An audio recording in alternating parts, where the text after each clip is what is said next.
Yo, salute to everybody already here in the building. You guys know what time it is. Welcome to the latest installment of Coffee and Convo. I am your host, Graphk Raider. Salute to the greatest chat in YouTube history. I see Green Dot Gang is heavy in the building. I see the Mob Fathers are ready to go, man. Salute to everybody rocking with me today. As always, there is a ton to talk about. We are going to talk about the Henry Ruggs situation. I don't know if you guys got an opportunity to see his interview that he did, I believe, in Las Vegas. We'll go over that here shortly. Also, Damon Arnett, former first-round pick of our Raiders, has just signed a new deal with the Texans. We're going to talk about that as well.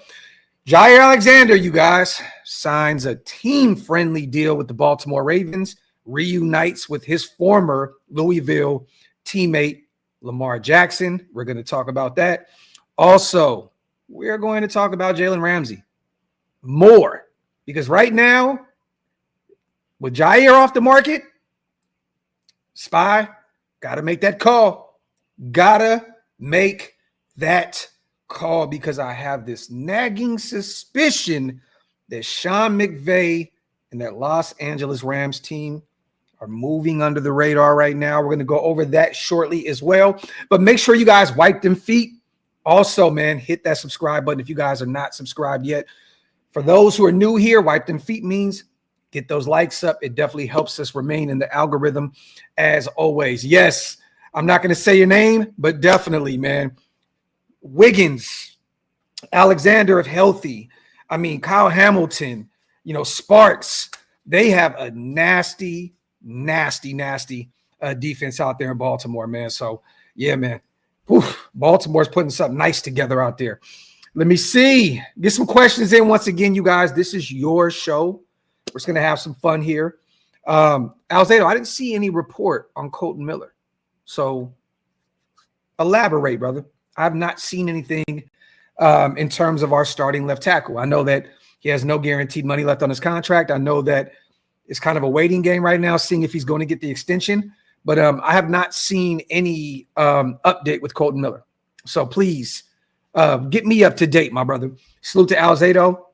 Yeah, 1 year, $4 million less than we paid for Pratt.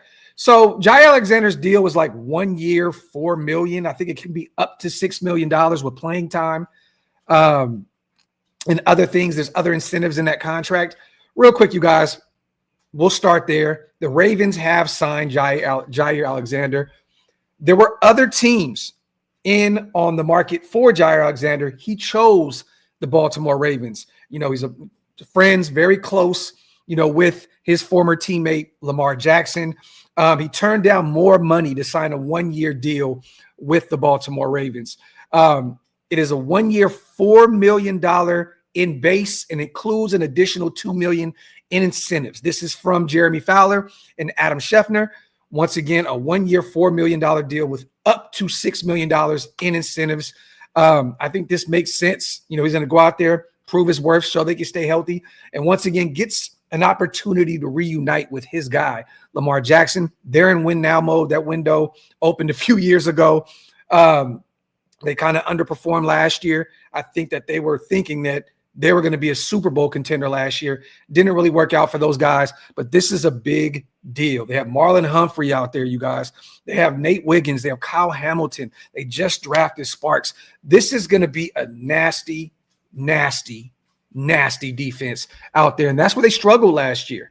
So, but once again, I mean, Jaire takes a team-friendly deal out there. You can't do anything about this. You can't. He chose where he wanted to go. Makes sense. Once again, he gets a chance to reunite with his friend and former teammate Lamar Jackson. There's nothing that we could have really did here in this situation. And from what I've seen and from what I've heard, there were other teams in on the sweepstakes for Jaire Alexander, but they just spent, and offered him more money. But he chose to go where he wanted to go, where he felt he can win and win now. So it makes a ton of sense. Look, the Graphk, my dog, that defense is going to make him look even better than what he is already. That 1 year contract is genius. Facts, Graham. Facts. You can't do anything about it, man. Once again, I think that this was the right move for Jaire. He doesn't have to be the number one guy. I think that Nate Wiggins, their young rook out of Clemson, is going to be that number one guy out there. But once again, he doesn't have to go out there and be the dude, in this 1 year deal. It makes a ton of sense. You know what I mean? Once again, he has to prove that he can stay on the football field. Graham, he's missed 20 games the past 2 seasons? That's nasty work. But we shall see what it looks like out there in Baltimore. Salute to my brother, Hug Dizzle, my guy, gifting 5 OLV Raiders Network memberships. Salute to my brother. I appreciate you, the my father himself. If you guys missed out on those 5, and we are starting our members-only shows this week. I'm thinking about doing our first Q&A tomorrow. We're going to start doing 30-minute Q&A for all the members. So if you guys want to join the show, it starts this week. Green Dot, membership-only shows, 30-minute Q&As where I try and get as much of you guys' questions in, and we have some fun. You know what I mean? So if you guys want to become a member, hit the link. It's pinned up top, just like my brother Ski Mask did. I appreciate you, my guy. Salute to you, my brother. As always, once again, if you guys want to become a member, hit the link. It's pinned up top. Yeah, man. LT, Jaire and Kyle Hamilton, if healthy, that with Jaire in the mix, that's a nasty, nasty secondary. You got to put them up there with the Texans. They have one of the better, better secondaries, the Broncos. Also throw the Philadelphia Eagles in there.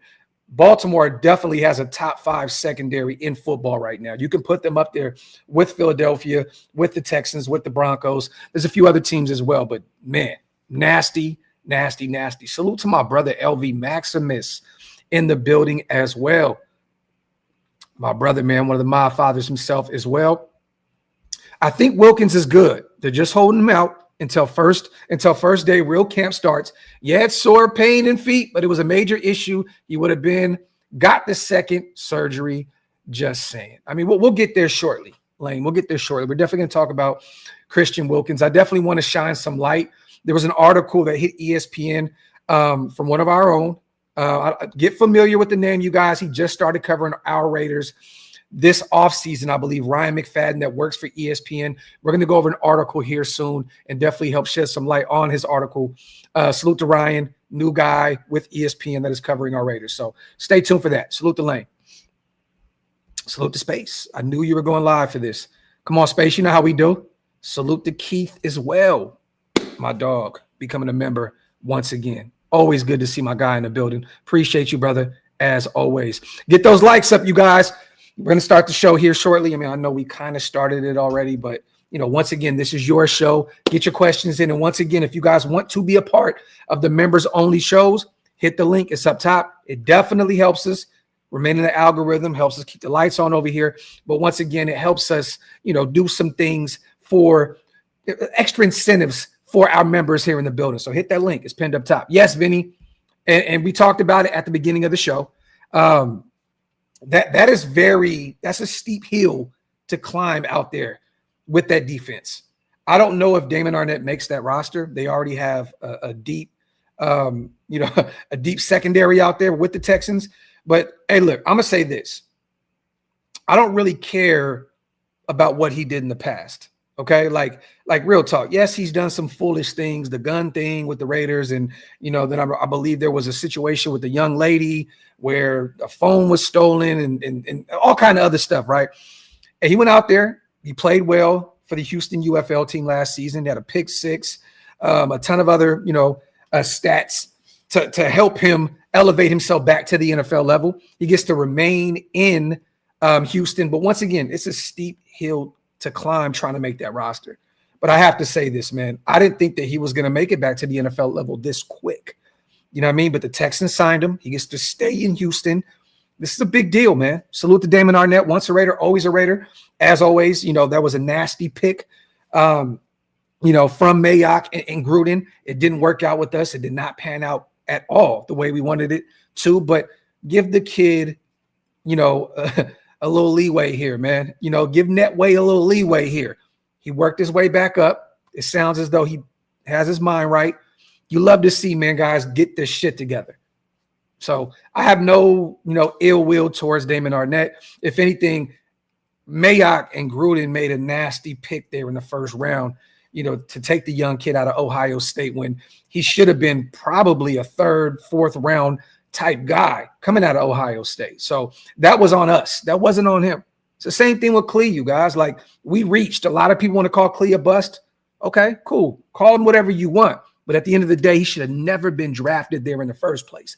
Same goes with Damon Arnett. Same goes with a few other guys. But I am wishing him the best, and I'm hoping that Damon Arnett sticks out there with the Texans, and we get an opportunity to face the Texans in Houston this season. So it's going to be fun, man, to see if he makes that roster. We get a chance to go to battle against him. Yeah, man. Facts, LV. This is facts, my brother. Facts. This is the thing. There's no real – I mean, look, Ruggs has some time left. I believe that he is up for parole next year, I believe, right? We all know what happened. We're not going to go into detail of that situation, but we do know that he had an opportunity to speak to the community of Las Vegas. I believe it was yesterday. I'll read this real quick, you guys. Let me see. He wishes he can turn back the hands of time while speaking at an event on Tuesday about his role in the 2021 car crash that left a woman dead. Ruggs, 26, was granted special release from prison to speak at a Hope for Prisoners event, the group said in a Facebook post. This is coming from NBCnews.com, you guys. Ruggs, 26, he was sentenced to 3 years to 10 years after he pled guilty in 2023 to a felony count of DUI resulting in death and in a misdemeanor manslaughter. The crash was the result of drunk driving and speeding that killed 23-year-old Tina. Rest in paradise to her once again and her dog. It's an unfortunate situation, said Ruggs, and I'm sure we all wish we can make some choices again and turn back the hands of time. He said in a live stream of the event, I never saw myself in that type of situation. Ruggs said that he never planned on driving that night. Police said that Ruggs was driving his Corvette at 1:56 while drunk when he crashed into Tina's vehicle on November 2nd, 2021. He also went on to say, when asked if he would, what he would say to Tina's family, he said, I would love for them to meet the real Henry Ruggs and not the one that was escaping from something. That is deep right there, you guys. They'll kind of let you know that Ruggs was dealing with something there. Regardless of how you feel about the situation, yes, there was a person that lost their life that day, a dog that lost their life, and they deserve the majority, of the attention with this situation. But what he said right there, not the real one, wishing that they could have met the real one and not the one that was trying to escape something. It looks as though Ruggs was dealing with something, and it's clear, right? You were drunk, driving 156. It's clear there was something to it. I sincerely apologize for not only being a part of that situation, but the fact that my face is always in the news, my face is always in the newspaper. They have to constantly be reminded of this situation. I would love to come and go out gracefully. He said, I don't feel like I ended on the terms that are meaningful to me and that I value. This he spoke about, would he be open to returning to the Raiders? He said, I would love to go out gracefully. So he will be up for parole, you guys, once again, next year. He'll be 27 years old, still really, really young. Honestly, we just drafted Dante Thornton Jr. We have Trey Tucker on the roster as well coming into year 3, I believe, out of Cincinnati. So I don't really think that there's room for Henry Ruggs at this point. I said it earlier on in the offseason, that I feel that maybe he would go to a situation like Green Bay where they can use some wide receiver help. He can return with Josh Jacobs, a guy that can put his arm around him, former, Alabama products, former Raider guys. I think it would make sense for him to go to a situation like Green Bay, where it's just a city where you can just focus on football and not all the lights and all the glimmer that comes along with Las Vegas. Not saying that he would come out and do the same thing that he once did, but I just think it'll be a lot more safer. And I think that Green Bay will be a lot more forgiving than the city of Las Vegas and our Raider fans if he returned to the Raiders. I want to ask you guys this. Would you guys think about potentially bringing Henry Ruggs back if he was allowed to be free next season, next year through parole? Once again, he'll only be 27 years old. There's still a lot of gas left in the tank. They are allowing him to work out in there and get ready and get prepared for the NFL once he is released at some point. Me personally, you guys, I am rooting for Henry Ruggs. I just do not want the situation to be with our Raiders. I think everybody deserves a second chance. He has to live with that. We do not have to live with that. That is going to be on that man's conscience every single day of his life. He has to hear the scrutiny. He has to hear the roars and the boos. He has to deal with that. His family has to deal with that. We do not. So once again, the mind is a crazy thing, you guys. He has to live with that. We don't. So I would love for him to get another opportunity, just not with our Raiders. I will definitely root for him moving forward if he is allowed another opportunity to the NFL. Maybe he does go into the UFL and earn some stripes there. It is what it is. But I think that it'd be best if he went to a situation like Green Bay, if Josh Jacobs is still out there, once he is released. And once again, it's not a foregone conclusion that he'll be out next year. So he is up for parole. We don't know what that's going to look like. But once again, another situation where it's Damon Arnett. He gets an opportunity, with all the foolish shit that he did. Now we're looking at Henry Ruggs, who was doing his time. He was 3 to 10. He's in there. He's serving his time. So once again, if he serves his time out and they allow him out through parole, I think he deserves another shot at this NFL thing. But once again, I don't think it will work with us. We got Dante in the building. We got Trey Tucker in the building. We got a slew of weapons out there already. And once again, Vegas, I think, is not a great situation for him coming out of prison and trying to find his way back into the league. And once again, I don't think that our fans are very forgiving. I don't think that he would never, ever, ever hear the end of it. Graham says, I like Ruggs, but I would personally leave football alone. I would say go get your CDL. But, hey, that'd be a good situation. I know a lot of my OGs that, got out of prison serving 10, 15, 20 years, got out, got their CDL. Now they travel the globe and make a ton of money driving trucks. You know what I mean? I mean, that's definitely a job that he can, look at. But once again, he's a football player. And he's going to want to come out and exhaust all, just all his resources to try and get back into the game that he loves.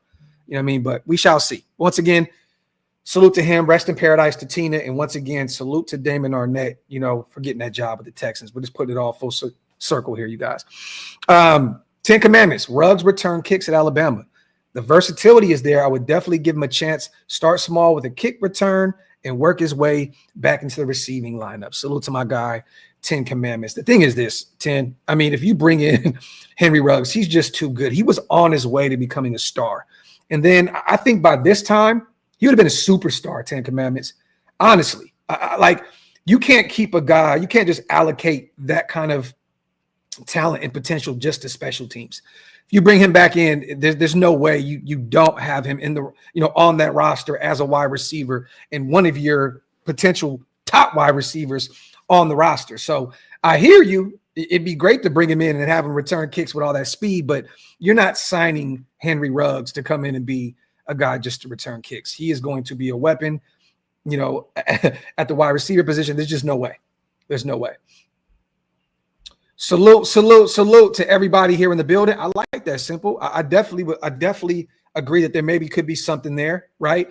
If he gets a contract, maybe he puts some of that money to the side for Tina and her family. I think that'd be great. I think that would be great. Maybe he starts a foundation and he just starts to pour into that as well, and hopefully Tina's family and her loved ones can benefit from it as well. So, but once again, you guys, look, I'm not here to bash Henry Ruggs. He's serving his time. He went through the process. When he gets out, I'm rooting for him because once again, I don't have to live in that man's head. He has to live with that. We don't have to live with that. Salute to my brother Hug. Nope. Love the dude, but can't justify giving another chance to make millions on national TV after killing someone. Dude squandered his chance and must live with that. He killed his own dream. Hug, I'm not here to say you're wrong, but I'm definitely not here to say you're right, brother. Look, we are not anyone to judge anything. You know what I'm saying? That is up to God, to deal with that. I hear you. You're definitely, you're definitely right to have your own opinion with this situation. Agree to disagree, brother, like our brother CGR said. I think, man, at the end of the day, just like Martin said, you can't punish him twice. And already he's going to be punished regardless. with living with he has to relive that situation in his head every single day. Salute.com. Yo, what up, my brother? Hit my line. I need your Addy. I have a cigar pack for you. My brother.com be having the ones too. Arnett is a Buckeye. What creases do we iron out before the season? Salute to my guy.com. I'll definitely hit you up, my brother. Salute to my guy.com. That is my dog in real life. My boy up there in Ohio doing big things. Salute to my guy.com. Definitely need to tap in with you, man. And I thank you. You reminded me as well. I need to reach out to Violator. Got a little cigar pack for me as well. I got to go get some of his as well. Salute to my brother.com.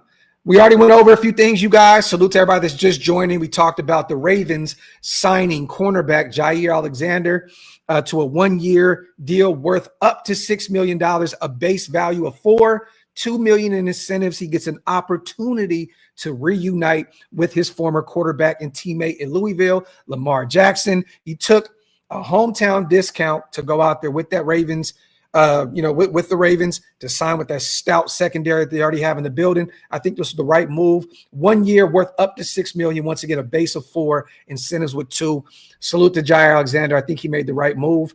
Also, Damon Arnett signed with the Houston Texans. Looks as though he signed a 1-year deal out there with them. I think this is going to be a situation where he's going to get a training camp spot and try to earn a role out there with that defense. Salute to Damon Arnett, former Raider, former first-round pick. Didn't work out with us, but I'm rooting for him. He gets an opportunity to remain in Houston, where he played with the UFL team out there in Houston last year. So this is a good situation for Damon Arnett. Once again, salute to him on the new opportunity.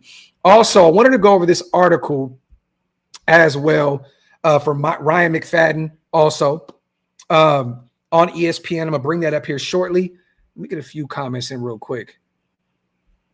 Salute to Daniel Caps in the build. I don't know what you mean, brother, but salute. Silver Facts, my apologies as well, you guys. We had one of our guys that couldn't make the show last night, and that was going to make for back-to-back weeks. I just canceled it as a whole. If we're all 4 not going to be on the screen, to me, it doesn't really make a ton of sense. But me and Darcy will be live this Friday as well to talk about, the AFC West. We're going to bring our seven ring show back. Me and Darcy, stay tuned for that. We'll talk everything AFC West. But the AFC West show will be back for sure going into training camp. We're going to try and put this thing together when the excitement starts to roll back around. So stay tuned. The AFC West show is not going anywhere, you guys. My apologies for those who are excited about watching it. But once again, with all 4 of us not on screen, it really didn't make a ton of sense because we had a show already situated, written out, and all that good stuff, and it kind of took away from what we were trying to do. So, Alzado, Vinny B's reporting Raiders and Miller not even close on a new deal. I mean, look, I don't think there is either. I don't think there's even been any talk yet, Alzado, from what we've been hearing. So, we'll see where this thing rolls. We'll see where this thing goes. Once again, I don't think it's a shocker that they went out and drafted Charles Grant in the 3rd round out of William and Mary. That's not me saying that they're trying to push Kolton Miller out. He's saying all the right things this offseason. He showed up to involuntary, all the festivities over there at Henderson. He was out there at mandatory minicamp. He's not holding out. He said, I want to be a Raider. I want to be here. This is all I know. He wants to end his career with the Raiders. Former Oakland Raider, one of the only, handful of Oakland Raiders left in that locker room. You hate to see it. You hate to see it. But once again, this thing may, trickle into the regular season. Maybe they want to see where he is in terms of coming back from that shoulder injury. He did start to get a lot better as the season progressed last year. But once again, I think that they just want to see what, where he is, in the grand scheme of things. And maybe they give him a 2-year deal. Maybe throw some more guaranteed money here, as the season comes on. But I don't know yet. I have no intel on the Kolton Miller situation. I truly do not. I'm hoping a deal can get done. When healthy, he is one of the better left tackles in football. He's at least a top 10 guy. You know what I mean? So, and he seems as though he's not going to go into, to the bargaining table and ask for top left tackle money. It looks as though he just wants a new deal. And I think it'd be a modest deal. He's kind of showed his hand. Alzado, I want to be here. This is all I know, so on and so forth. Hopefully he gets a new deal. But once again, yes, I agree. I've not heard anything on the Miller, extension front. There's nothing to report on that situation. So yeah, here we are. Salute to Valentine, my dog, man, becoming a member. Appreciate you, my brother. If you guys want to become a member as well, like my brother Valentine, CGR put it out there, become a member. The link is up top. Salute to my guy. Appreciate you, my brother. Salute to all the new members in the building today. And once again, you guys, we will be starting our membership only shows this week. I made the thumbnail, put it on the community tab. Stay tuned. I mean, Ben Bad, the thing is this, right? I mean, he's going to be asking for a bag regardless. I mean, you're paying him north of $20 million a season. I mean, honestly, and that's, in today's world, today's market, it's still a steal. I mean, you got to pay him. At least that 20 to 21 million range. That's a bag. I don't think he's going to be asking to be paid top 3, top 5 left tackle money. But once again, maybe they have plans here shortly because once again, Jaire is off the market, you guys. He signed with the Baltimore Ravens. Jalen Ramsey is out there. And now, it looks as though the Rams are publicly even discussing the possibility of him returning to Los Angeles to, go out there with his former head coach and Sean McVay, where he won a ring. Sean McVay had this to say. I think this was Tuesday. I think it was yesterday. He was speaking with somebody. I forgot where it was. Maybe it was with the local media in LA, but he said this, discussing the Rams situation. Usually those are scenarios and situations that you have to have plans in place prior to executing some of the decisions that have occurred. McVay said via the team's website. Definitely don't want to rule anything out because we're always open-minded to onboarding and acquiring quality players and people like him if we're able to do that. But there would be some obstacles that are real and that are in place of maybe preventing that from occurring. So I'm assuming, the contract, Ramsey's salary is a nice one to take on, right? 16.6 mil, I believe, you guys, this year. And then you're looking at north of 20 mil the next 2 or 3 seasons. So it is a tough contract with the DB that is 30 years old. And I don't know how much money that actually the Rams have at their disposal right now. I don't think they have a ton, but let me look this up. Rams salary cap 2025. I think right now, oh well, shoot, it looks like they have 22 million at their disposal right now. I mean, so they could take on Jalen Ramsey's contract. But once again, maybe this is a situation where McVay doesn't want to part ways with a mid-round pick. Maybe they don't want to pay, that kind of money. They're 17th right now in cap space in the NFL with $22.5 million. So they could easily take on Ramsey's deal this year, but I don't know how they're looking moving forward. You know what I mean? And once again, they just paid Devontae Adams. He's over 30 years old. Do they want to pay an aging over 30 DB in Jalen Ramsey, who they just traded a couple seasons ago to Miami? So who's to say? Let me see. He says Wilkins will return after the bye week. Look, I'm hoping that he returns before that. I'm hoping that we get an opportunity to see him out there in training camp. You know what I mean? Like, the thing is this, you guys, I'm operating under the assumption moving forward that he's not going to be ready to go. When I heard Pete say, pretty much in the nutshell, it's going to be a process, a long journey to get Christian Wilkins up to speed with that injury. I kind of just said, you know what, I'm operating under the assumption that we are not going to have Christian Wilkins come week 1. Not to say he won't be ready. Maybe he will. I know they're holding him out right now. He hasn't been out there, at OTAs and mandatory minicamp, not doing any football activities. I know that Ryan McFadden reported on ESPN, and this is what he had to say with Christian Wilkins. Defensive tackle Christian Wilkins was absent all 3 days of mandatory minicamp as he continued to recover from a Jones fracture, which limited him to 5 games in his first year in Las Vegas. The last time Wilkins was seen on the field was the first OTA practice that was open to media in May. but he did not have a helmet, nor did he participate in drills or on the 11-11 period. When Carroll was asked last month about Wilkins' rehab, he was cautiously optimistic, but admitted the process has been long and challenging. Wilkins signed a 4-year, $110 million deal with $84.75 million guaranteed last offseason with Las Vegas after 5 seasons in Miami. His availability will be a major boost for the defense, especially with edge rushers Max Crosby and Malcolm Kuntz returning from injury. However, his status for training camp is pretty much up in the air. This is coming from Ryan McFadden over at ESPN, who covers our Las Vegas Raiders. For now, the Raiders have others they can turn to. Adam Butler and Leki Fatu were Las Vegas's first team defensive tackles during the team period. So Leki Fatu, I know I'm butchering his name. He is a defensive tackle that we brought in. I believe he previously played for the Cardinals and the Jets. He's a Bay Area kid, so he's very familiar with our Raiders. It looks as though him and Adam Butler were getting first snaps there early on in OTAs. They also drafted JJ and Tonka Hemingway in April. It's always been the next man up mentality, Butler said. I pray that he heals whatever he's battling. I pray that he gets through it. He's a tough guy. He's a great player. So once again, all the news surrounding Christian Wilkins, you guys, is, the availability is not there right now. But once again, it was, I think Vinny B put it out there about a screw potentially breaking in his foot again.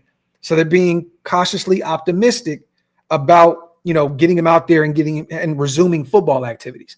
So it makes sense. You don't want to go out there. This was a major catch in free agency last offseason, you guys.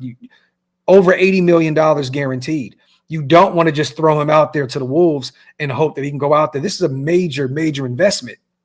And you want to make sure that he's ready to go and he's good and set in stone. I mean, we know he had the boot on at Max's podcast. We know that there's been other videos and photos that surfaced of him having a boot off and on all off season, which I like. I think that he should be wearing that boot as much as possible to take away some of that, some of that pressure from his foot. But once again, we went out there and we drafted a few guys. We brought an international portal player in that has been playing on both sides of the line. He came in as a defensive tackle. He's getting some guard reps and Lakitasi, right? Maybe he ends up being one of those defensive tackles. You brought back Adam Butler. Tyree Wilson can play in the interior of that defensive line as well. He played really well against the run last year. So maybe, we see him kick in and out again once this season starts. I'm all for it. Play him in, play him out. Good. But we have some other weapons out there that could potentially take those reps while Christian Wilkins is still trying to heal up from that foot injury, that Jones fracture. So stay tuned. I don't think there's really any great options out there in the free agency wave right now. This is so late in the game. I like all the real great options out there. And there wasn't really a ton this offseason anyway, are pretty much gone, signed, sealed, and delivered and went elsewhere. So it looks as though we may be going into week 1 or training camp and potentially week 1 without our star Christian Wilkins in the mix. But once again, you just never really know. And AC, that's another guy that I continue to keep forgetting to bring up as well. Jonah Lalu, a guy that played really well for us last season, and I'm hearing good things about him early on as well. So another guy that can go out there and potentially add some value to the defensive tackle position. So I think we're pretty good. I think we have a ton of depth. The thing is, we're just hoping that one of those guys can take the next step at that position and really early.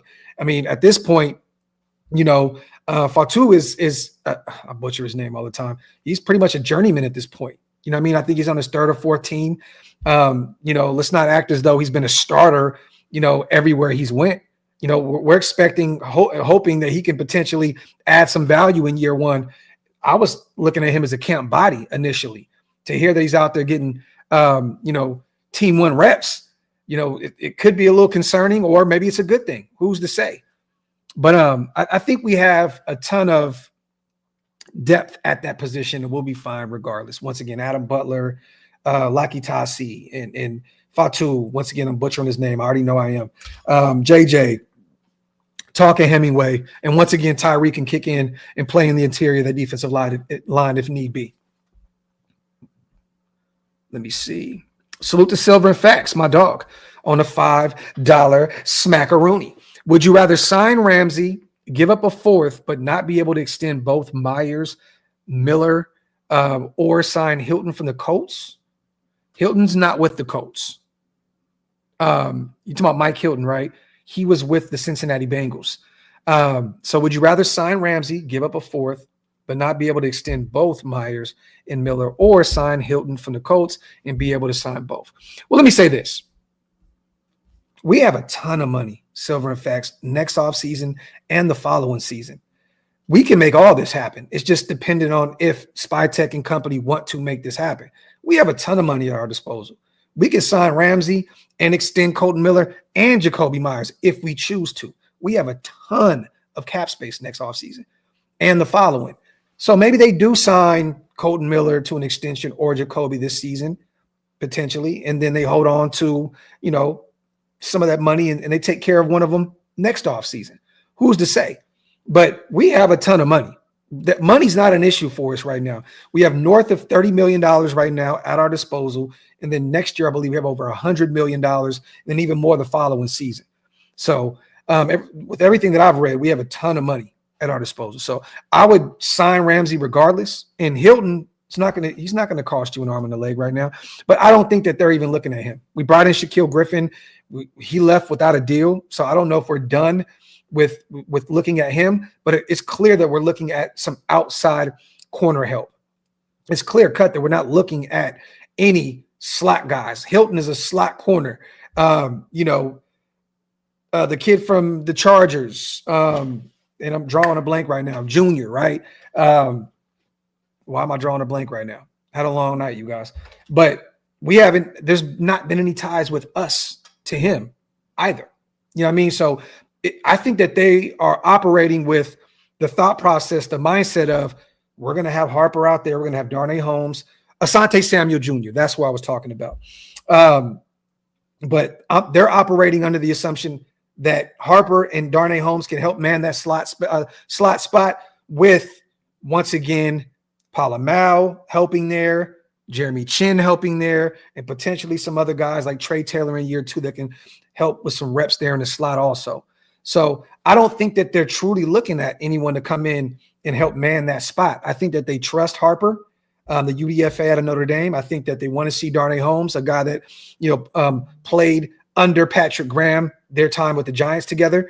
And once again, I think that our safeties are going to get a ton of looks there in the slot. So I'm assuming that they're looking more about getting some help on the outside. Jalen Ramsey can help you there. Shaquille Griffin can help you there, but I don't think that they're looking at anybody to come help man the slot spot right now with Harper and Darnay Holmes out there battling it out for there. And then once again, with all the news of our safeties kind of rotating in and out and helping there also. So I don't think that Hilton is an option for us. I mean, I could be wrong. I'm not in that room. I don't know what SpyTech and Pete Carroll have cooking, but I don't think that they're looking that way. Shaquille Griffin, I've seen a bunch of people saying, well, he can come in and be our slot guy. No, he's an outside corner, you guys. I think he's only had like 54, 55 reps in the slot in his whole career. And he's 29 years old. So he's not a slot guy. He is an outside boundary corner that can come in and help give you some experience there on the outside. So I think we're going to look there. That's why I think Jalen Ramsey makes a ton of sense. And once again, you can bring in Jalen Ramsey. He can even give you some reps there in the slot if need be, but also you can transition him into the safety spot, after this year or after next year and do the Charles Woodson thing once again. And I think he'd be a phenomenal free safety at some point here in the next few years. He's still a ball hawk. He still has the IQ of probably one of the highest IQs out there, defensive players in the NFL. I think it would make sense to bring him in and have him transition at some point to the free safety spot. Let me see. Yeah, Shaquem is the one that has the one hand. Let me see. Wipe them feet, y'all. Hit them thumbs up. If you guys are not subscribed yet, what are y'all waiting on? Hit that subscribe button. Caps, I think this is before the Jermaine Pratt deal. So I don't think that money is off the books yet. It's a 1 year up to 4.7 mil. So it's not a ton of money, right? It's not a ton of money, but I don't think that contract is yet on the books with that because we had 36 mil previously before we signed Jermaine Pratt. So I think that's before that Pratt deal. Now I could be wrong, but I swear we were talking about us having 36 mil at our disposal before we even brought Jermaine Pratt into the fold. Yeah, Gio. And even me, I butchered that. I put Shaquem on the initial thumbnail when the news broke that we were bringing in his brother for a deal. I mean, literally, bro, like they look exactly the same. You know what I'm saying? Aren't they twins, Gio? I think they're twins, right? They look exactly the same. So I definitely butchered that one for sure. Hey, man, we watched Jim Abbott, been bad. I remember watching him for the Angels. Phenomenal pitcher.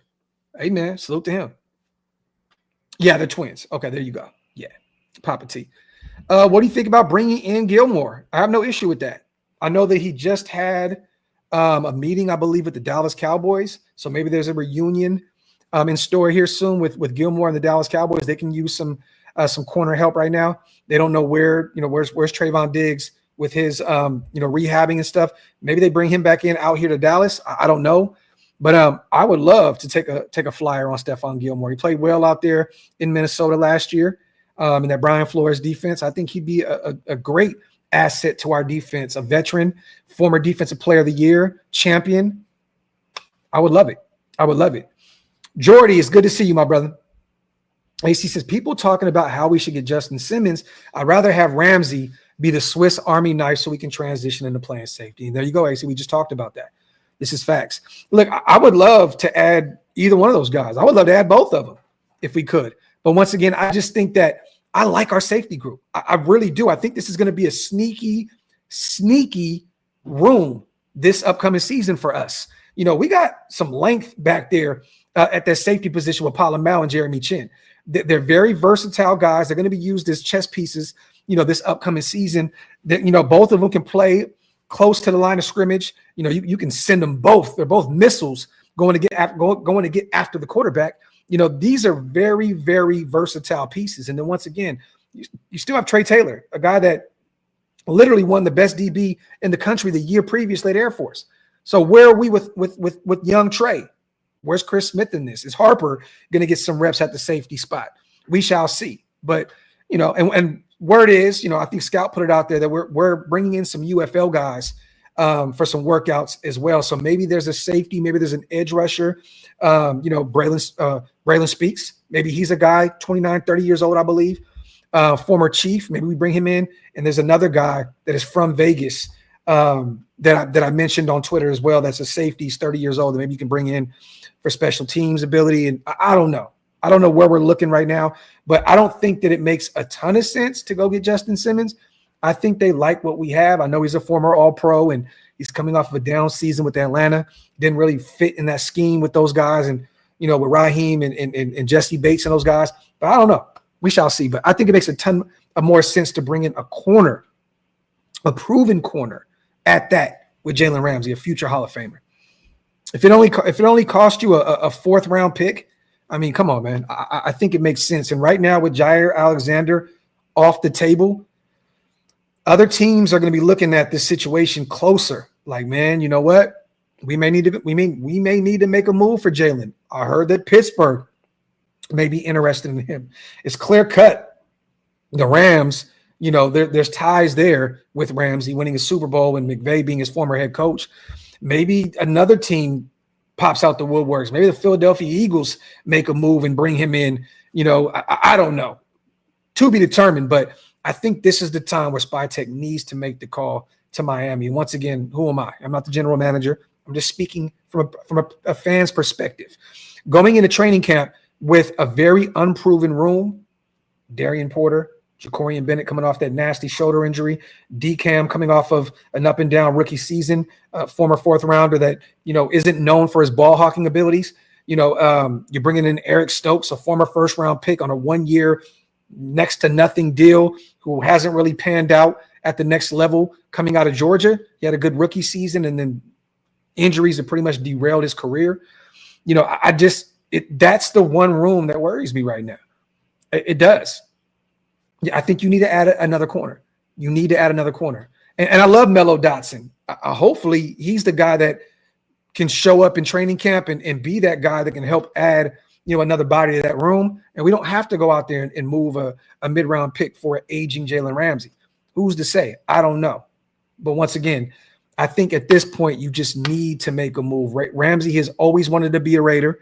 I know he's from Tennessee, but it seems as though he's a Raider fan. I mean, he was pretty much begging to be an Oakland Raider fan once he moved on from Jacksonville, early on in his career. It just makes a ton of sense. And once again, we have the money to make it happen. And, no state tax. Maybe he comes in and maybe he reworks his deal with us. Who's to say? Who's to say? There is a ton of $24-25 million after this season. It gets a little nasty up there for the services of Jalen Ramsey, but maybe he works with us. Who's to say? Remember last year when almost every position group made you worry? Yeah, man. Yeah. And right now I'm worried about depth. If anything, Hug, I'm not I would love to add an additional edge rusher. You know what I mean?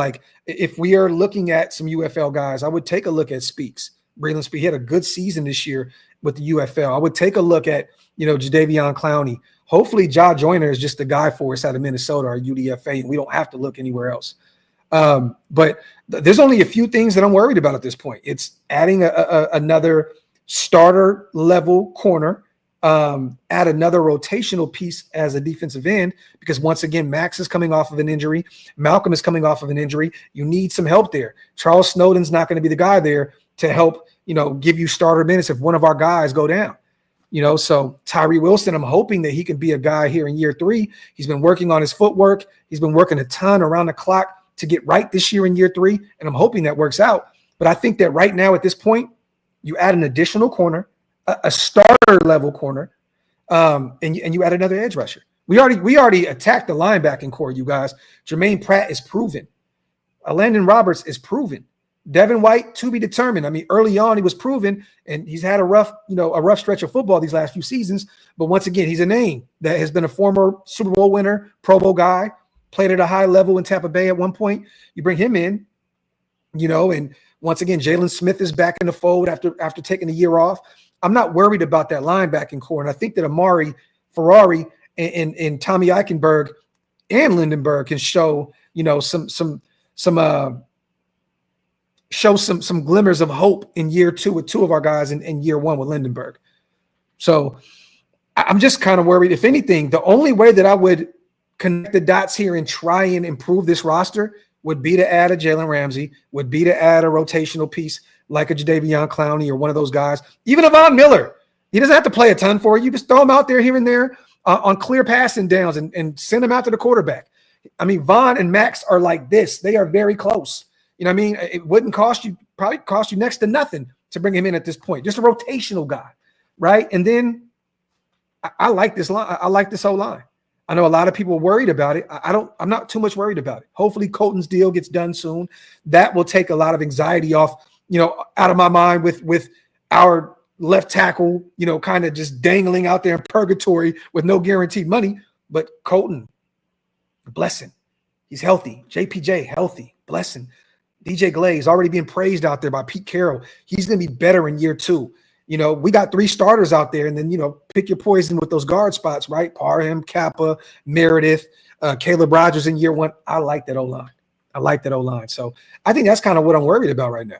It's just another starter level corner and potentially an additional edge rusher to help, just because, once again, our star, Max Crosby, coming off of a nasty injury, and it looks like he's still rehabbing sometimes out there at training camp. I know JPJ said when he's rehabbing, he goes over there and rehabs with him. He's been a sponge. So I'm not here to say that Max isn't healthy, you guys. He is definitely healthy, but he's still rehabbing, still getting over, he was beat up last season, the knee injury, the ankle injury, so once again, I think it'd be smart to add some additional help there at the defensive end position. Let me see.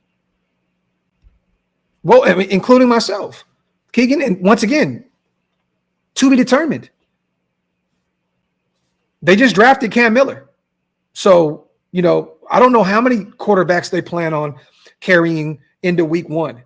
I think Aiden needs to have a big preseason in order to still be a guy to make this roster. They drafted Cam Miller, you guys. Remember this, Keegan. And I like Aiden O'Connell. I was like praying and screaming from the mountaintops last season to have him start over Minshew. So I've never been a guy that's been rough, on Aiden O'Connell. I think that he's a 4th-round guy, and he's a young rookie or he's a young guy playing on a rookie deal. But once again, he still has to have a big preseason, a big training camp to find a way to make this roster. It's not a foregone conclusion that Aiden O'Connell is going to make this team. Remember, he is a guy that Josh McDaniels and Ziegler drafted. These guys went out and drafted a very athletic Cam Miller in the 6th round to potentially be the guy of the future. I don't know if they want a statuesque type quarterback to be the QB2 behind Geno Smith, who also is even more athletic than Aiden O'Connell, a guy that can use his legs if need be, and move in and out of the pocket. So I'm not saying that he's not going to make the roster, but I'm not going to say that he is going to make the roster. I think that there's still a road where he potentially doesn't make this team. Would I like for him to be QB2? Yeah. I mean, he's had some wins, he's had some losses, but he started at the NFL level already. But once again, you brought a guy in Cam Miller who is a winner at the collegiate level, and it sounds as though Chip Kelly has plans for him in the future. So once again, I don't know how many quarterbacks they carry, but also it's not a foregone conclusion that Aiden O'Connell is going to make this team, you guys. It isn't. I mean, training camp comes around. We shall see how this looks. Salute to my brother Jason, man. My dog. Blessings, brother. I hope you had a good day today. OLV for life. Salute to my brother Jason, Raider Demon King. My brother, we got to catch up soon. Let's get a cigar here in the next week or so, man. Salute to my brother in real life, my guy, Raider Demon King, my dog, man. Appreciate you on the $5 special. I've heard good things. But once again, the pads aren't on. The helmets aren't on. I mean, the helmets are on, definitely, but the pads aren't on. There's no contact out there yet. There's no physicality yet.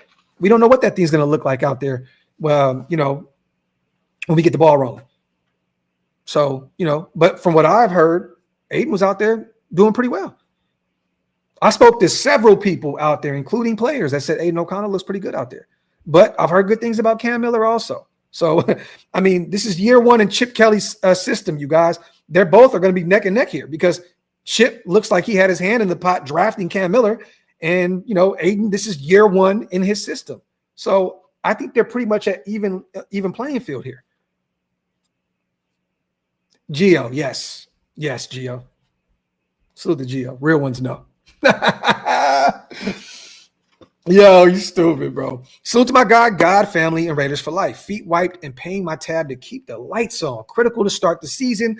Winning games. How we start will tell us where we stand playoff-wise. Salute to my guy, God, family, and Raiders for life on the $5 smackaroni. My brother, I appreciate you so much.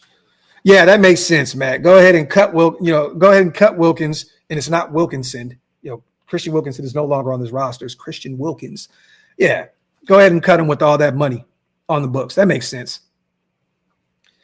Matt, this is why sometimes fans just gotta be fans, man, and just kind of mind our business with this shit, with the big decisions, man. Because when you look at the books, it makes no sense at all to cut Christian Wilkins at all. Okay, so pump the brakes a little bit here. Wipe them feet, y'all. Hit them thumbs up. If you guys are not subscribed yet, what are y'all waiting on? Hit that subscribe button, man. Sinkhouse says, yeah. I mean, come on, bro. It's too early. It's too early to say that. It is. I mean, it's not a foregone conclusion that they're going to carry 3 quarterbacks. And it's also not a foregone conclusion that if Geno and Aiden are your number 1 and number 2 guys, that Cam Miller can even make. I mean, do you think that somebody won't come scoop Cam Miller up off the practice squad? I don't know. I mean, do they want to put him on the practice squad and develop him behind the scenes for a little bit?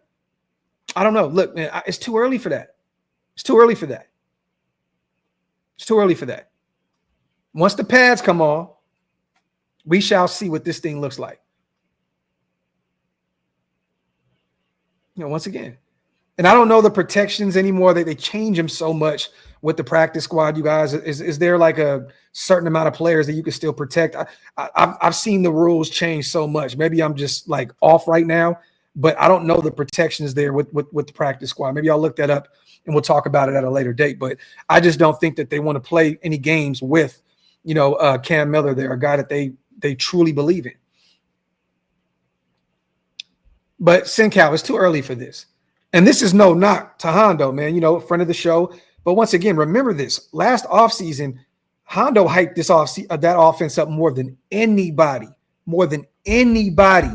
And I'm just being honest here. This is no disrespect, to Hondo, man. Like I said, he's been on the show, friend of the show, good guy. But once again, like, he hyped the offense up all last offseason, like insanely. Like, had us feeling like this was going to be the fucking next, greatest show on turf 2.0 type shit. You know what I mean? So, and then we know what happened, right? One of the worst offenses in football, couldn't run the football, terrible quarterback situation, just bad. So once again, I'm not going to take anybody's word this early in the game about what the fuck is going on at QB2. It's just too early. There's no pat. Once again, you guys, I'm speaking to all my former football players, whether you played at a youth level, high school level, collegiate level, whoever watches this show, you guys know this shit means nothing until the pads come on. It means nothing. So all that clear-cut quarterback 2 shit and all this clear-cut this, and that, we can't go off of that right now. It's too early. Training camp comes around. We shall see what this thing truly looks like. But once again, it sounded as though we had fucking the greatest show on turf 2.0 last offseason, and then boom, and then we shit the bed. So let me see. Salute to everybody here in the building. As always, had they started AOC from the beginning of last season, it would have been different, but that's why people got fired, because they started money first. I mean, honestly, man, Key, realistically, right? If you play Aiden last year, he starts, right? Maybe you do win a couple more games. Maybe you win 6 games. Maybe you win 7 games. And then you just fall out of the top 10 potentially. And then you're nowhere in sights to go get our guy in Ashton Genty, right? So I think everything happens for a reason. We won 4 games for a reason last year. We got a chance to pick up potentially a generational running back in Ashton Genty at 6, which we wouldn't have been able to do somewhere hovering in that 10 range. It happens for a reason, but Hug, it's headline season.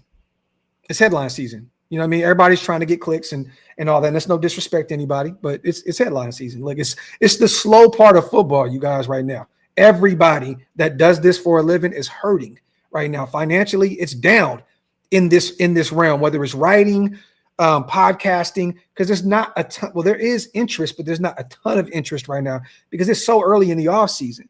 So you're going to see a ton of people throwing out crazy shit to get some clicks and to get some looks. It is what it is. Just like CGR said, smoke and mirror season in full effect. Facts, man. Facts. Let me see. You know what's funny, man? Stu hit me up last night and said, let's do a show today. He literally sent me a text and was like, let's do a show today. I'll definitely reach out to bro. He's ready to get back into it. But I'll definitely reach out to my brother Stu. We talk damn near every day. You know what I mean? But he's finally finished with his new move into his new home. He has his pod space set up now, so he's ready to go. So we'll definitely be bringing that back. Definitely bringing that back. And we got some dope guests that we're putting together behind the scenes as well. So stay tuned. Remember, I told you guys we were working on the Amy Trask, the Princess of Darkness. We're still putting that thing together behind the scenes. There's a few other players and other good stuff coming. Stay tuned. Stay tuned. Isaiah, this is facts. Let me see. The great and powerful Stupak. Tall says, click me for a fee. Nah, brother. No disrespect. We try to limit as many people we bring over here, man. Look, this is my bread and butter. It's what I do for a living. So I can't just bring anybody on, just to do it. So much love to you. No disrespect, but nah, I wouldn't want to do that. Let me see. I don't think so, Papa T. I don't think he's gonna hold out. I don't think he's gonna hold out at all. He said everything right up to this point. Once again, he wants to be a Raider. This is where he wants to be. This is all he knows, so on and so forth. So I don't really see, that being an issue. I think that he's going to go into training camp, and maybe that's when, we get to talking. Maybe Spy Tech gets to talking to his representation, and we can get something rolling here soon. But I'm not going to get too much worried, until training camp, where maybe that is, if he does hold out, then we need to worry, Papa T, because once again, you're looking at Charles Grant as a guy that you need to get up to speed in year one. Honestly, I think Kolton is kind of showing his cards a little bit. I don't think that Kolton understands the power that he has right now. And maybe he does, but he just doesn't want to miss out on playing football. He just loves this shit so much. But all the cards are in Kolton Miller's hands, you guys. Like, he can literally say, I'm not showing up. And then what? Now you got to figure out who's your left tackle. Is it Charles Grant in year one? Are you moving Mumford over to be your left tackle? This upcoming season, it literally shuffles your entire O-line. All the cards are literally in Kolton Miller's hand. So for him to go out there and say what he said, it kind of lets me know that he's out there. He doesn't want to miss out on football activities. He wants to be out there to see what Chip and Brennan Carroll and those guys want offensively in terms of schematics. I don't think he wants to miss out on any of that. He missed all offseason last year with their shoulder injury. So I don't think that he wants to get behind the curve anymore than that. But he holds all the cards. He holds all the cards. And I think that maybe he's kind of underestimating the power that he has right now. As I'm telling y'all now, we are one phone call away from this entire offense being disrupted. We are one phone call away from Kolton saying, I ain't going to be there. Get my deal together and I'll be out there. But until then, I don't want to be anywhere near this team until you guys take care of what I need done, which is an extension. We are one phone call away from this thing potentially blowing up in Spy Tech, Pete Carroll, Chip Kelly's face. Honestly, we are one phone call away from being so excited about this offense potentially being a top 10 offense this upcoming season with Geno and Ashton Genty in the mix. But the one thing that people don't realize is, yeah, man, the motor, the heart, right, is you always look at the quarterback position. You always look at the center spot. Left tackle, man, is like the heartbeat of that offense. If you can't, you need somebody to protect the blind side of your quarterback. And Kolton Miller's him. That's the guy right now. But one phone call, and we may be cooked. So I'm just keeping it a buck here. Kolton, I think he's underestimating the power that he has in this situation. But once again, I love that he's showing up for his teammates. I love that he's showing up for us fans. I love that he's showing up for Raider Nation. And I'm hoping that continues in the training camp, whether he gets a new deal or not. But once again, man, he's a veteran, and this is year one with the new system. I don't think he wants to miss out on that. Oh, me and Sanjit are working on something as well, and we'll definitely keep that moving into the season, you guys. Me and Sanjit, we talk frequently about putting our show together and doing more shows. Stay tuned. We'll definitely have another show here as we get closer to training camp. Definitely. But Stu's back. Sanjit, we're going to get that show back with me, him, and Wasted with our I forgot what the hell we called it. What did we call it last year? The cover 3 or 12 personnel? I forgot what the hell we called it, but we'll be back, definitely. Let me see. He said Max got some juice. He can put in a word for someone. Hey, man, I'm with you. Von Miller, once again, is a veteran that's free out there, in free agency, in the free agency streets right now, and he's very close to Max. I know that Max would love to play with Von Miller. Maybe he's a guy that you can bring in once again as a rotational pass rusher at this point. We shall see. I spoke to Max yesterday too. Stay tuned. Stay tuned. That's all I'm gonna say. Stay tuned. Let me see. The 2 goats and a gout. That's what it was. And that's what it was.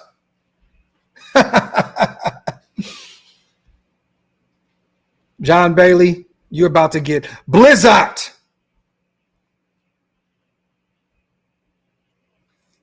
I don't know, S. Dot.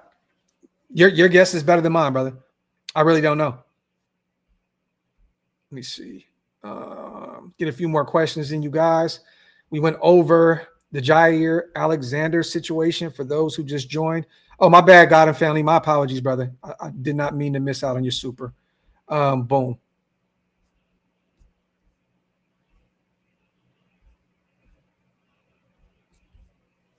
That's why I passed up on it, because I will not read that out loud. Salute to God, family, and Raiders for life. For you to be a God-fearing man and put this into the universe, nose ring, no booger, y'all, nose ring. You are disgusting. You disgust me. Nasty work.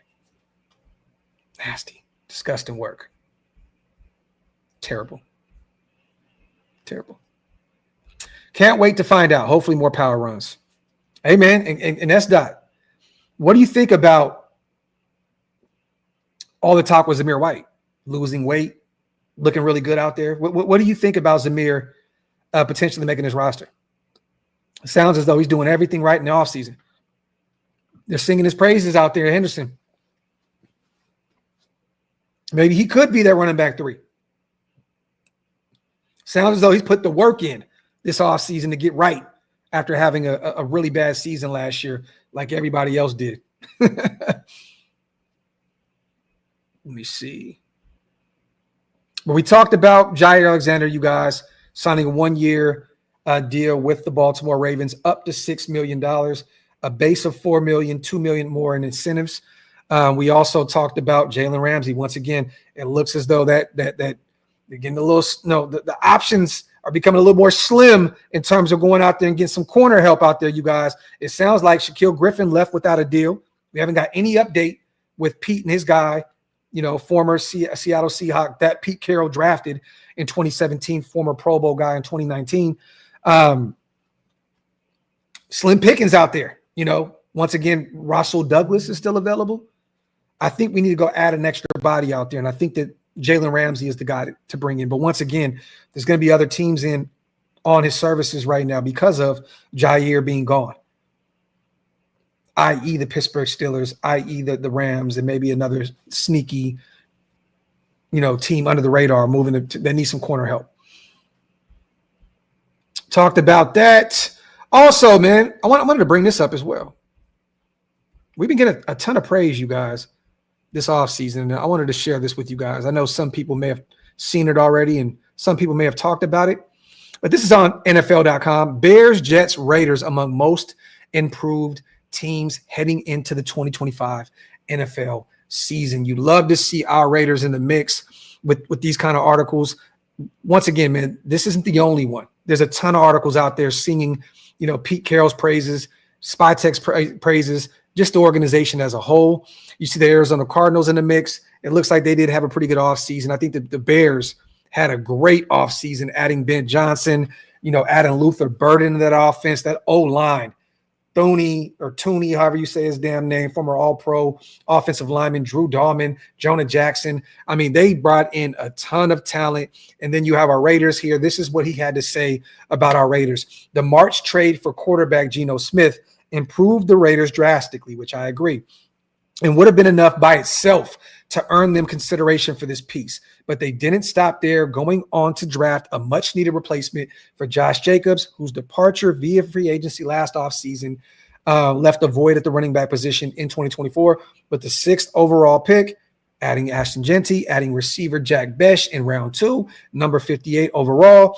Guard Alex Kappa brings high-level experience from his time with the Buccaneers and the Bengals, while D lineman Leaky Fotu, once again, I butcher it every time, Landon Roberts, Jeremy Chin, Eric Stokes should bolster a defense that lost safety Trayvon Merrigan free agency. You can add Spillane and a few other guys into that as well. The jury is out on the overall outlook on that side of the ball. But frankly, again, Smith's arrival alone will make me want to watch the Raiders in 2025.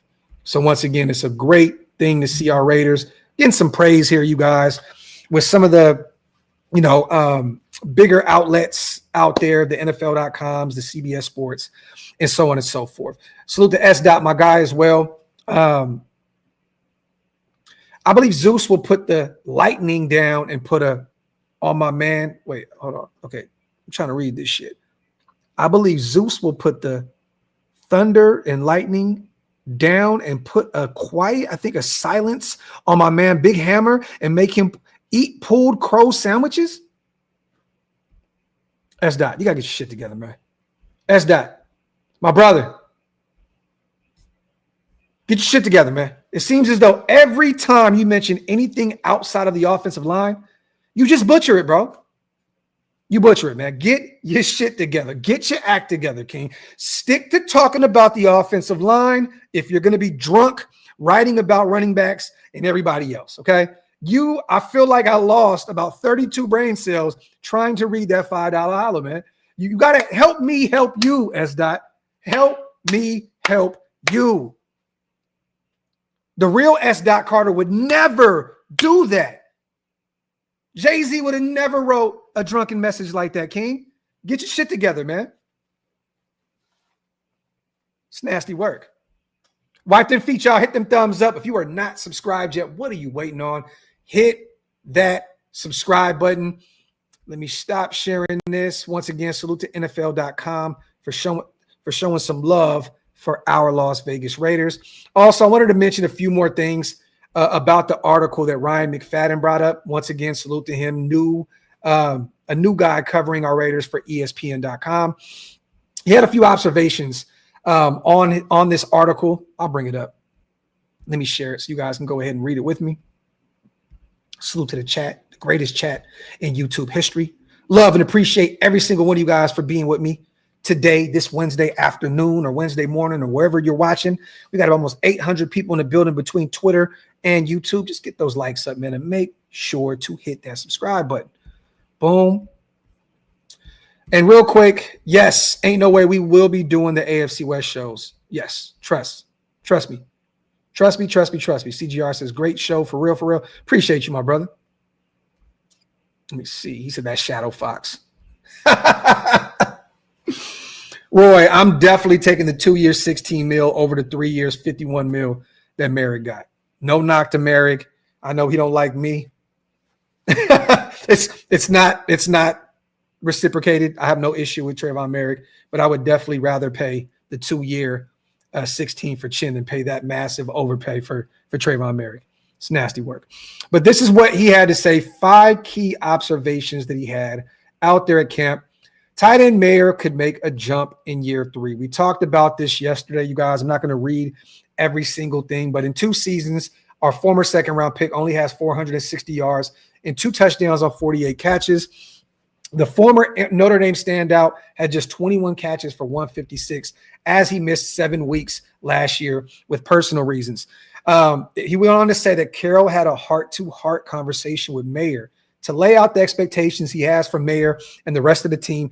He thought Mayer and second-year tight end Brock Bowers made plays on the field, creating optimism for the position group. During the second day of minicamp, Mayer made an impressive touchdown grab off a throw from Geno Smith.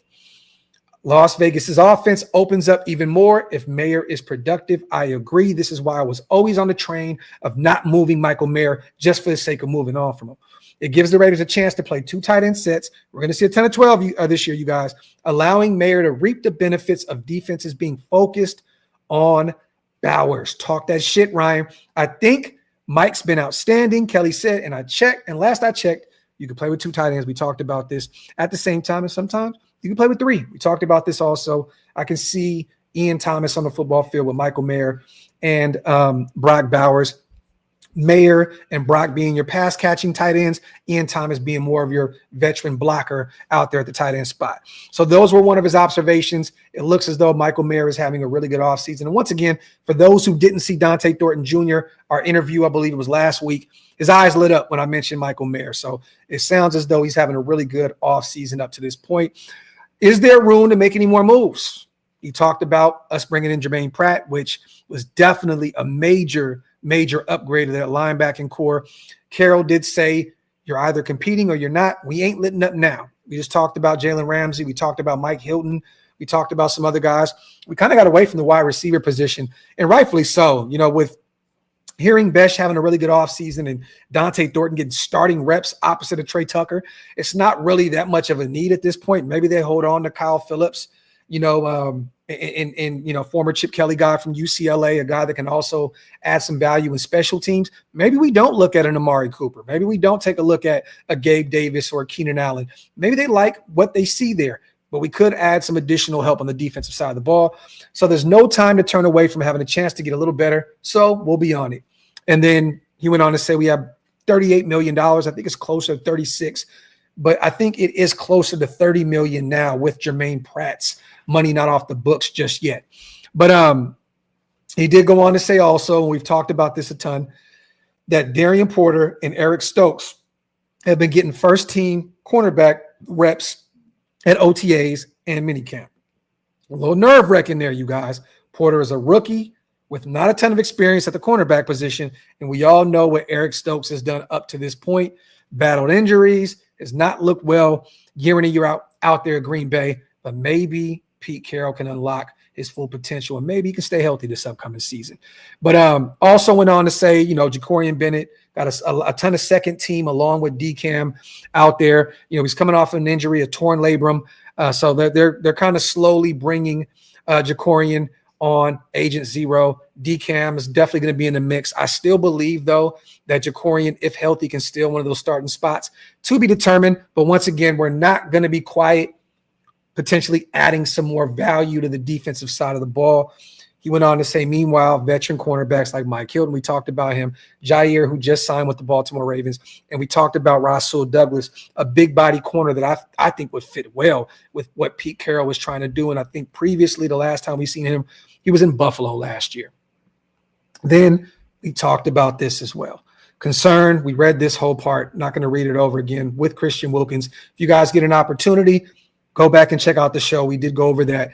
This is what I wanted to talk about because we're hearing a ton of rave reviews about Jeremy Chinn being this chess piece that they're going to utilize all over the place. This is what Ryan McFadden had to say on ESPN.com. The Raiders have an intriguing set of safeties in Jeremy Chinn and Isaiah Palamau. Butchered that. Both players are long and versatile. We just talked about that earlier on in the show. Chinn was among one of the top players from OTAs and minicamp. He had a nose for the ball, picking off Smith during the first open practice of OTAs. At minicamp, Chinn broke up a touchdown pass to Brock Bowers. During Chinn's time with the Carolina Panthers and the Commanders, he was known for playing multiple roles on defense. That will continue in Las Vegas. There were times when the Raiders would use 3 safety lineups with Chinn in the slot, which we talked about, while Lonnie Johnson Jr., the veteran who came over from the Carolina Panthers, as well. I think he'll be more of a special teams guy. I keep forgetting that we have him in that safety group as well. We got to talk about Lonnie Johnson Jr. more.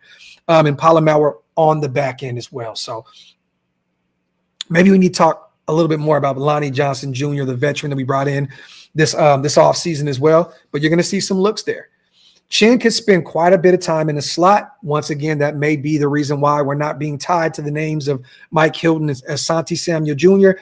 I think they like what they have out there in Las Vegas right now in terms of the slot. Las Vegas lacks depth at the nickel cornerback position. We've talked about Darnay Holmes. We've talked about Harper ad nauseum over here. Palamau, who signed a 2-year contract extension in February, is hoping to build off of a career season in 2024. He stepped up as a starter following Marcus Epps' season-ending injury and recorded a career best in total tackles, 89, and passes defensed, 5 of them things last year. With more to prove, Palamau wants to make strides in his man coverage going into his 4th season in Las Vegas. And he went on to talk about, some of the rough patches that he had. A lot of times my eyes were in the wrong places last year. We all know, us football nerds, we know all about, being able to use your eyes and not let opposing offenses know where, like they can read your eyes and know exactly where you're going with this thing, right? So he's saying, look, I need to work on that. That kind of thing got me in trouble last season. He said, I think that's where it starts. So you love to see that Palamau kind of owning up to some of the stuff that he dealt with last year. And Pete Carroll is definitely going to help him in regards to developing out there as a young safety that can provide a ton of versatility for us in the secondary as a whole. And just like CGR said, eyes they never lie. This is facts. If you're playing back there at safety, corner, whatever it is, your eyes are telling. They tell the story. They tell the full story. You got to be able to, not fully give up what you got going on with your eyes. John Bailey, Doxic, are you against giving Ruggs a second chance? Run back the show, brother. Run back the show. I talked about it at the beginning of the show, brother. Salute to you.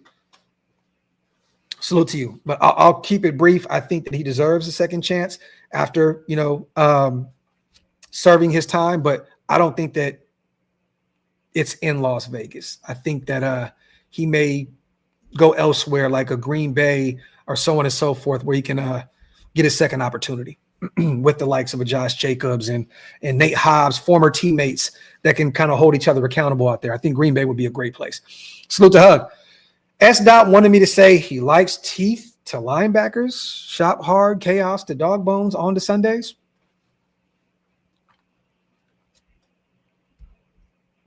I hate you guys.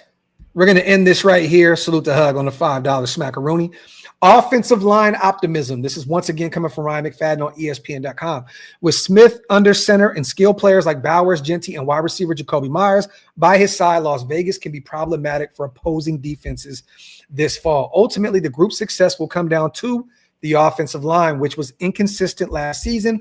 Las Vegas gave up the 7th most sacks, 50 in 2024. A lot of that had to do with Gardner Minshew and the way he went about his business out there at the quarterback spot. But I digress. But Carroll is hopeful that the unit can turn it around.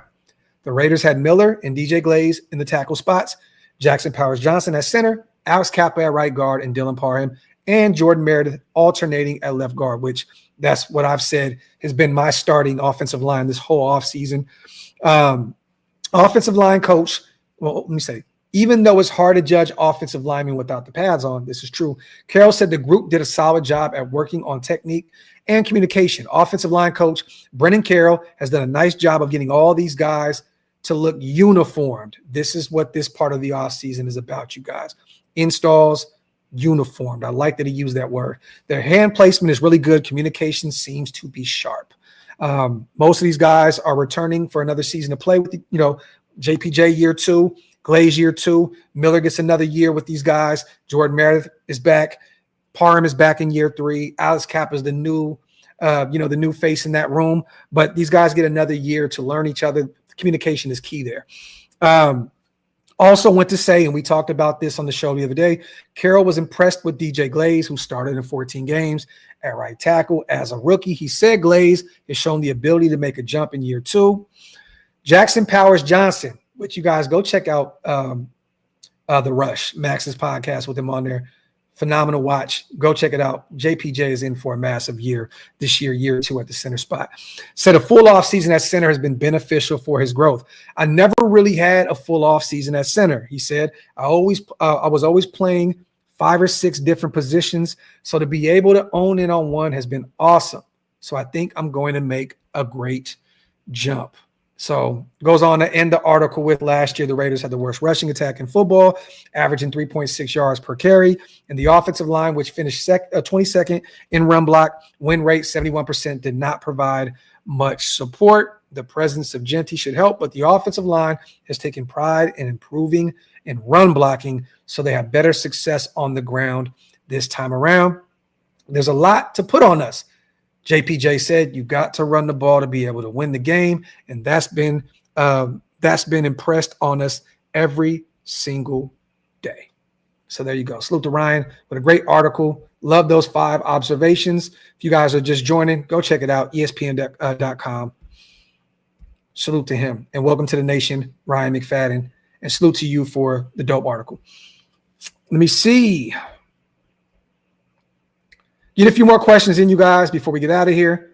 Kind of talked about everything that I wanted to talk about. But once again, for those who are just joining, former Raider first-round pick Damon Arnett is now a Houston Texan. Looks like he signed a 1-year deal with them. Royal Fresh, I appreciate you, family. Henry Ruggs, was out on release yesterday for some type of event in Las Vegas. Spoke about the incident that happened and why he's in prison now and the potential of potentially reuniting with the Raiders when he's out. Go check that out. You go get an opportunity to run the show back. For those who are just joining, I gave my take on that situation. Also, Jaire Alexander spoke about that a ton. He just signed with the Baltimore Ravens, you guys. So that's one option that's potentially off the table. There was no talks with the Raiders even being interested in Jaire. And to be honest, I don't think that Pete really wanted to bring in an often injured corner that's 5'10" on a good day. I think he would probably rather look at a 6 foot more physical a corner in Jalen Ramsey that is a ball hawk and can play the run at a high clip as well. I don't think that he wanted to really bring in the likes of a Jaire Alexander. I think that he'd want more of a physical guy, like I said, a Jalen Ramsey or potentially a Russell Douglas, who's 6'2", 6'3", something like that. Big body corner. I think he could add some value to this group as well. And then keep an eye on Shaquille Griffin, also a guy that came in, left without a deal. But once again, we don't know really. There's been no updates on that situation. Maybe he comes back and signs a 1-year deal. Maybe it's the money. I don't know. I know that he visited with Seattle. I know that Minnesota fans have spoken about potentially wanting to bring him back out there, and maybe, Brian Flores and company bring him back for another ride out there in Minnesota. Who's to say? But yeah, man. Other than that, as always, man, love you guys. Appreciate you guys for pulling up today. Salute to everybody. We will be doing a members only show this week, so stay tuned for that. And we're going to do that weekly. Okay. 30-minute Q&As for all of our guys that are Green Dot Gang. If you are green in the comment section, you are always invited in, and we're going to do a Q&A. It's just your guys' show. We have fun. We want to add some extra bang to your buck with the membership services. So we will be getting those things rolling this week. Gether says, so this current group is going to be our secondary. I mean, for right now, it's still early. It's still early. So once again, we still have a ton of money, over $30 million.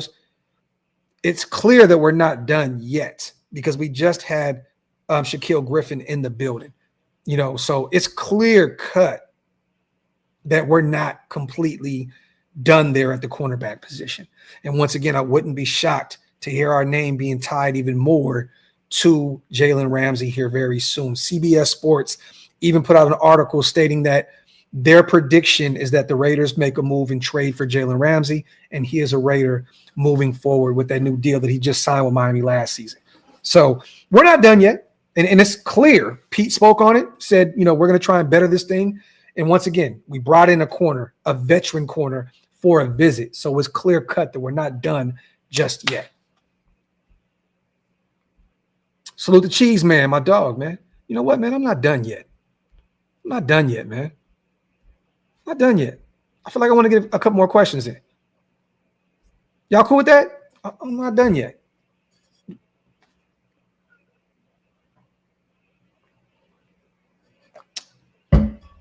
Not done yet.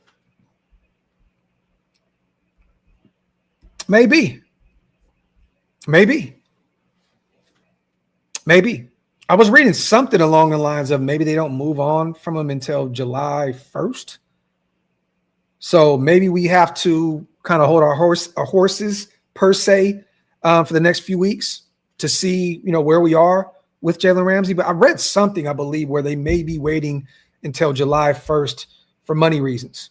So once again, I'm not the greatest in terms of contracts and all that other stuff. I don't know what they got going on. If they're not Raiders, I'm not really, in tune with what they got going on.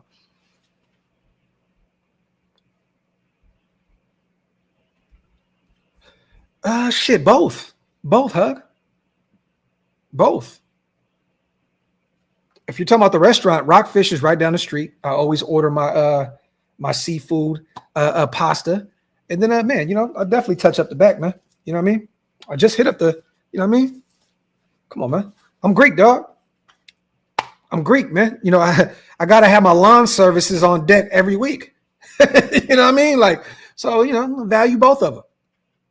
This is a members only kind of question, man. Hit that link up top, you guys, if you want to join the membership only shows this upcoming week. Yeah, they're not going to get that. They're not going to get that for a 30-year-old DB coming off of a down season in his eyes with Jalen Ramsey out there. Like, I just don't see it. They're going to have to take that 4th-round pick and love it, and potentially take on some of that money as well. Do you think Ramsey would make the transition to free safety if we bring him in? Yeah, for sure. I think that he'll play corner this season, next season, and then on the back end of his contract, that 33-year-old range, why not? Would love to move him to free safety, where he could probably play another 3 or 4 seasons because of his ball hawking abilities. I would love it. I would definitely love that, Jay. And I think that he understands the philosophy behind that as well. If he wants to continue his career, I mean, C. Wood is there. He's in the building a ton. I mean, he can go up to Jalen and say, look, make the transition. I made it. I was still a Pro Bowler, and I was playing at a high level. Hardy, you're only going to get one. You're only going to get one. So if it was up to me, I'd definitely I'd take Ramsey over Griffin all day, every day. I think that Griffin at this point is realistically, I've said it a ton already, he's a depth piece. To me, he's a depth piece. He's not a guy that's going to come in and be a starter off the rip. You bring in Jalen Ramsey, he's starting. The thing that scares me is Pete Carroll being such a phenomenal mind when it comes to the DBs, him being a former corner himself or former DB himself, right? I just feel like he's putting a lot on that Porter and Stokes table. He's putting a lot on it, and I'm a little nervous about that. He's expecting Porter, to potentially perform at a high level in year one, transitioning from wide receiver to corner, and then expecting Stokes, a guy that up to this point has not lived up to being a first-round guy. So, bring me a guy that can start from day one, where it's like, okay, man, now Stokes can come in and get some looks, but he doesn't necessarily have to be a starter. Honestly, I think if we have Porter and Stokes starting for us, that's going to be a little nerve-wracking right there. I would personally rather have Jacorian out there. That's my guy. I think he's going to have a big year for us this year. But go get a proven starter. Go get a proven starter. There's no reason to go out there and just play around with just a depth piece. Like, for what? For what? Let me see. Answer's number one, Besh.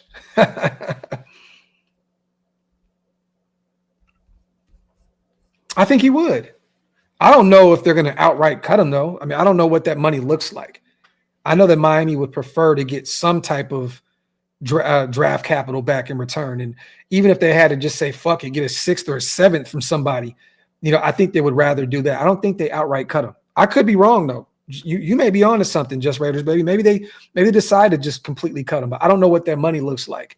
But at that point, I think that he probably would want to go to a no state tax place. He played with the Rams previously, right? Maybe he does go to California where the taxes are high as alien shit. But Vegas is a good spot. Maybe he goes home to the Titans. He's from, I think, Nashville area. No state tax out there. He's played in Florida before. No state tax. He's played.